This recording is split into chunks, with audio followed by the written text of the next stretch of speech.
Assalamualaikum warahmatullahi wabarakatuh. Selamat petang dan salam sejahtera buat teman-teman semuanya.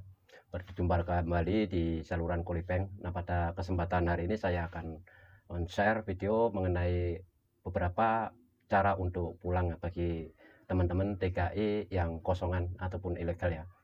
Mungkin beberapa di antara teman-teman yang baru ke sini tidak tahu, merasa ditipu oleh agent kemudian ingin pulang. Nanti saya akan share sebagai wawasan dan pengetahuan saja ya, agar tidak bingung. Namun sebelum saya lanjutkan, buat teman-teman yang baru berjumpa dan bertemu di channel ini, silakan dibantu subscribe dan jangan lupa untuk mengaktifkan tanda loncengnya ya. Mungkin banyak di antara teman-teman yang kosongan itu secara sengaja, contohnya melalui jalur belakangnya.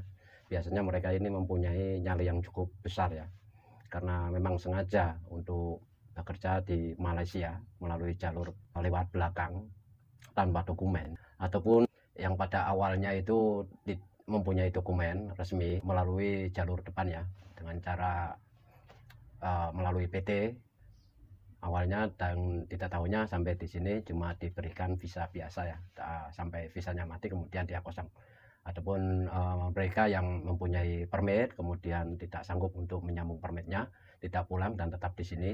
Ataupun mereka yang habis kontrak kemudian tidak pulang, tidak mengurus memo, kemudian melanjutkan aktivitas kerja ya, untuk keluarganya dan tetap di sini. Beberapa cara untuk teman-teman yang mau pulang. Yang pertama, saya mulai dari yang paling kecil risikonya ya, yaitu dengan cara pembayaran compound ke Jabatan Imigrasi.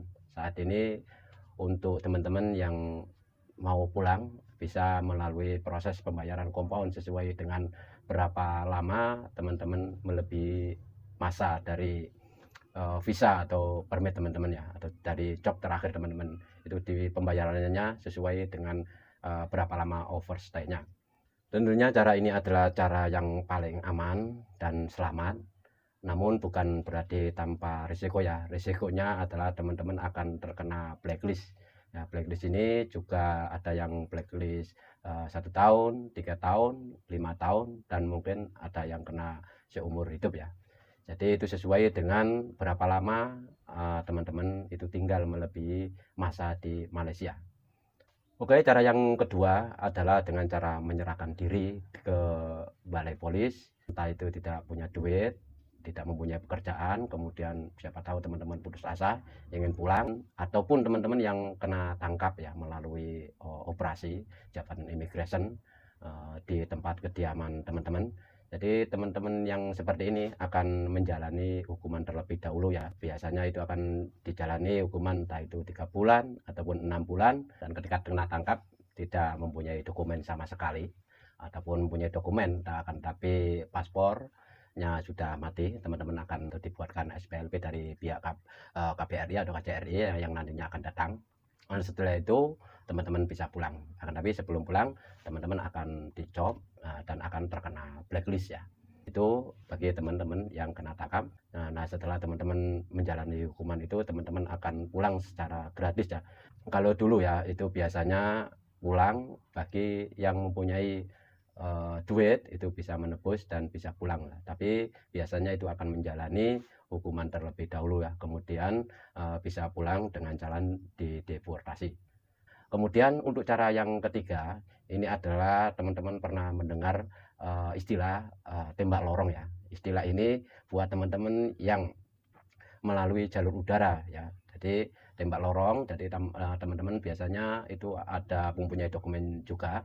Tapi untuk waktunya ya ini tidak bisa tentukan, biasanya itu tergantung pemberitahuan dari pihak agen atau calo terlebih dahulu, dan kemudian untuk tanggal pasnya memang menunggu dari calo atau agen itu sendiri tanggal berapa teman-teman bisa berangkat. Untuk biayanya minimal 3.500 ya. Itu cara melalui tembak lorong dan bisa melalui udara ya. Waktunya itu tidak bisa ditentukan. Misalnya teman-teman tidak bisa menentukan saya mau pulang untuk tanggal berapa gitu, bulan 6, tanggal 6, tidak bisa ditentukan. Biasanya teman-teman pernah mendengar dari teman-teman sendiri, mungkin dari sini kemudian ditanya, ditunda lagi karena mereka mempunyai organisasi tersendiri. Dan untuk cara yang keempat, teman-teman juga tentu mempunyai atau pernah mendengar pulang melalui jalur belakang. Biayanya juga sama, minimal 3.500 ya, minim. Jadi teman-teman yang melalui jalur belakang ini biasanya melalui jalan laut ya. Dan sama seperti yang metode yang nomor 3 tadi, tentunya untuk tanggal keberangkatan secara pasti itu tidak bisa ditentukan karena mereka mencari waktu dan tempat yang aman untuk pulang ke Indonesia. Mungkin teman-teman akan ditampung di suatu tempat terlebih dahulu, kemudian mencari waktu yang sesuai ketika aman mereka baru berangkat ya. Dan ini untuk cara yang keempat ini memang sangat berisiko sekali ya. Karena di samping risiko dari pihak polis atau immigration sendiri, sebelum dari ketika teman-teman masih di Malaysia, teman-teman bisa tertangkap juga ya. Itu kemudian sampai di Indonesia pun teman-teman belum bisa dikatakan aman karena pihak Indonesia sendiri juga bisa menangkap teman-teman. Itu yang dari segi tangkapan ya.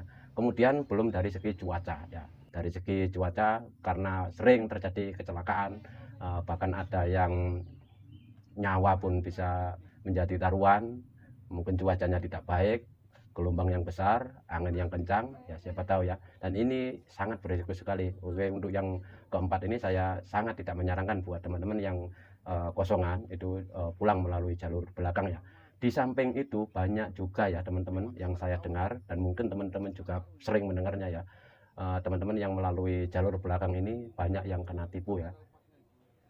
Jadi di samping tangkapan, cuaca, kemudian nyawa menjadi taruhannya dan juga kena tipu ya. Sudah bayar sekian ke agen, kemudian tidak jadi berangkat. Ya, itu risikonya banyak ya. Untuk yang melalui jalur belakang atau tembok lorong ini risikonya banyak karena mereka melalui agen atau tekong yang berada di sini ya. Untuk cara yang kelima ya, cara kelima ini tidak setiap waktu ya. Jadi cara yang kelima ini adalah cara yang aman juga. Tentunya teman-teman pernah mendengar istilah pengampunan atau pemudian ya. Untuk pemudian ini siapa saja ya, baik yang overstay, yang kosongan, yang tidak mempunyai dokumen sama sekali, itu bisa pulang di saat ada pemudian. Dan waktu pemudian ini tidak tentu ya, untuk waktu pemudian ini biasanya mungkin 3 tahun sekali. Jadi kemarin itu tahun 2022 bulan 6 itu yang terakhir, tahun depan itu nggak mungkin ya, biasanya itu terlalu dekat waktunya. Jadi untuk yang kosongan, kalau masih ingin bekerja silakan bekerja, bisa melalui ataupun menunggu waktu pengampunan atau pemudian. Siapa saja bisa ikut. Dengan biasanya untuk bayar kompaunya itu sangat murah ya. Kemarin itu bayar kompaunya cuma 500. Akan tapi resikonya adalah yang ikut pengampunan atau pemudian ini akan kena blacklist dan kesemuanya akan kena blacklist seumur hidup ya. Dan ada cop rai di dalam paspor atau SPLP ketika teman-teman keluar dari imigrasi Malaysia. Dan itu tadi ya 5 cara buat teman-teman yang kosongan atau ilegal di negara ini. Saya ingatkan sekali lagi buat teman-teman semuanya selalu hati-hati dan tetap semangat dalam menjalankan aktivitas mencari nafkah untuk keluarga tercinta di rumah ya. Segala risiko dan apapun itu menjadi tanggung jawab teman-teman sendiri. Semoga video ini menambah wawasan dan pengetahuan terutama buat teman-teman yang baru masuk dan tidak tahu di negara ini ataupun yang sudah tahu yang kosongan. Teman-teman bisa menulis komentar di bawah video ini, jangan lupa like dan komen di bawah video ini. Jika ada kekurangannya saya mohon maaf yang sebesar-besarnya. Akhir kata, assalamualaikum warahmatullahi wabarakatuh.